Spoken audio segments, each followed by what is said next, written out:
Halo, shalom anak-anak. Bagaimana kabarnya hari ini?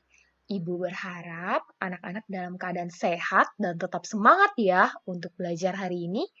Hari ini kita akan belajar pendidikan agama Kristen dan budi pekerti kelas 5. Pelajaran yang kedua yaitu dampak dosa, dan ingat ini adalah pertemuan yang kedua bersama Bu Siska. Oke, anak-anak sudah siap belajar untuk hari ini? Yang anak-anak harus persiapkan, yang pertama adalah Alkitab, yang kedua buku dan alat tulis, dan yang ketiga adalah hati. Kita akan sama-sama belajar kebenaran firman Tuhan pada saat hari ini.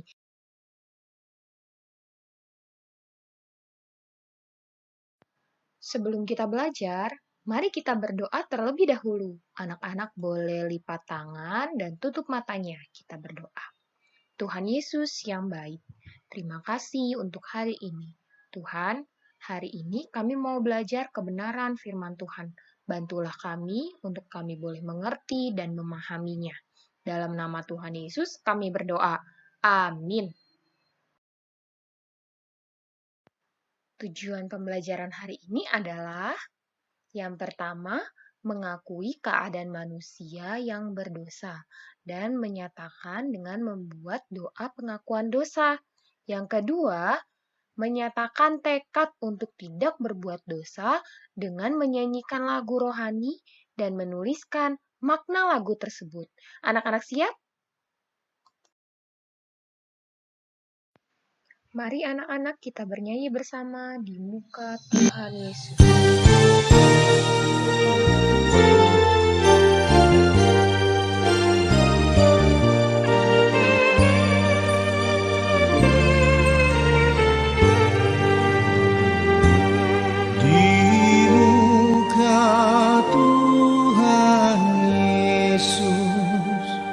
Betapa hina diriku, ku bawa dosa-dosaku di muka Tuhan Yesus, di muka Tuhan Yesus. Tersumpah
Masih ingatkah kamu pelajaran minggu lalu?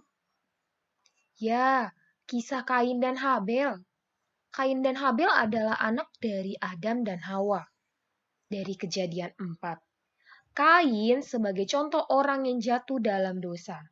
Ia merasa iri hati terhadap Habel karena persembahannya tidak diindahkan Tuhan. Sedangkan persembahan Habel diindahkan Tuhan. Kain mempersembahkan hasil panennya. Habel mempersembahkan domba hasil ternaknya. Perbedaan cara mereka memberikan persembahan adalah sikap Habel dengan penuh rasa syukur dan tulus. Ia memiliki seekor domba jantan muda yang gemuk. Tapi sikap Kain biasa saja. Rasa iri hati Kain berkembang menjadi sebuah kemarahan yang berujung pembunuhan terhadap Habel adiknya. Perbuatan Kain menunjukkan bahwa ia tidak menghormati Tuhan. Karena yang berkuasa atas kehidupan dan kematian manusia hanyalah Tuhan. Kain tidak mengasihi saudaranya. Hukuman Tuhan terhadap Kain yaitu tanah tidak akan memberikan hasil apapun untuk Kain. Kain akan menjadi seorang pelarian dan pengembara. Tetapi Tuhan mengasihi Kain. Tuhan membuat suatu tanda pada dahi Kain agar tidak seorang pun membunuh Kain. Setelah kita belajar kisah Kain dan Habel, kita mengetahui 4 sifat Allah. Yang pertama, Allah Maha Tahu. Sebelum Tuhan bertanya kepada Kain tentang Habel, Tuhan sudah tahu bahwa Kain sudah membunuh Habel. Yang kedua, Allah Maha Benar. Allah menerima Habel dan persembahannya. Yang ketiga, Allah Maha Suci. Tuhan membenci dosa, maka Tuhan menghukum Kain sebab sudah berdosa.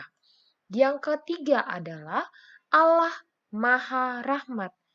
Tuhan menasehati Kain dan melindunginya agar Kain tidak dibunuh oleh siapapun.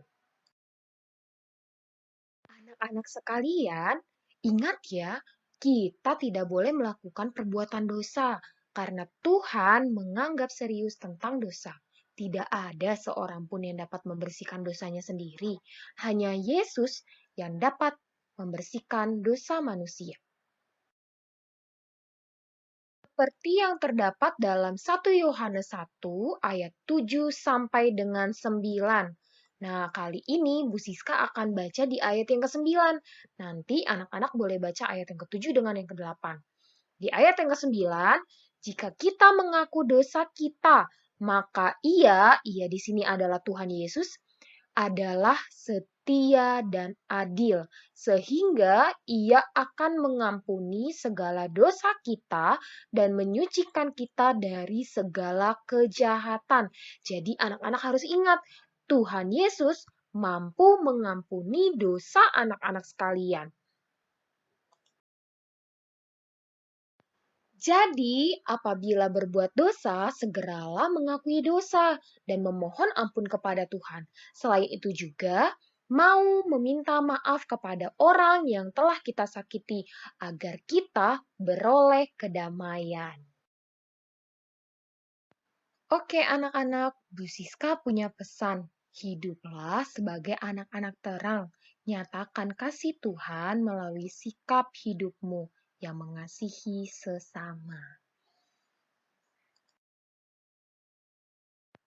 Oke anak-anak, di akhir pembelajaran kali ini Bu Siska punya tugas untuk anak-anak semua. Anak-anak boleh tulis di buku tugasnya ya. Yang pertama, coba ingat kembali perbuatan dosa yang pernah kamu lakukan. Buatlah doa pengakuan dosa yang telah kamu perbuat. Dan yang kedua, tuliskanlah makna dari lagu yang kita nyanyikan di awal pembelajaran tadi. Nanti tugas yang kamu selesaikan, jangan lupa dikumpulkan ke sekolah. Berikan kepada bapak atau ibu guru kalian ya. Untuk mengakhiri pembelajaran hari ini, yuk anak-anak sama-sama kita berdoa. Anak-anak boleh lipat tangan dan tutup mata. Mari kita bersatu dalam doa. Tuhan Yesus yang baik, hari ini kami belajar lagi dampak dari dosa. Kami tahu Tuhan, Engkau membenci dosa. Kami mohon ampun apabila kami melakukan dosa, baik dalam pikiran kami, perbuatan, dan ucapan. Ampuni kami ya Tuhan, kami sangat menyesal telah melakukan hal yang tidak menyenangkan hati-Mu. Allah Roh Kudus, tolong kami untuk menjadi anak-anak terang melalui sikap hidup kami, ya Tuhan. Dalam nama Tuhan Yesus kami berdoa. Amin.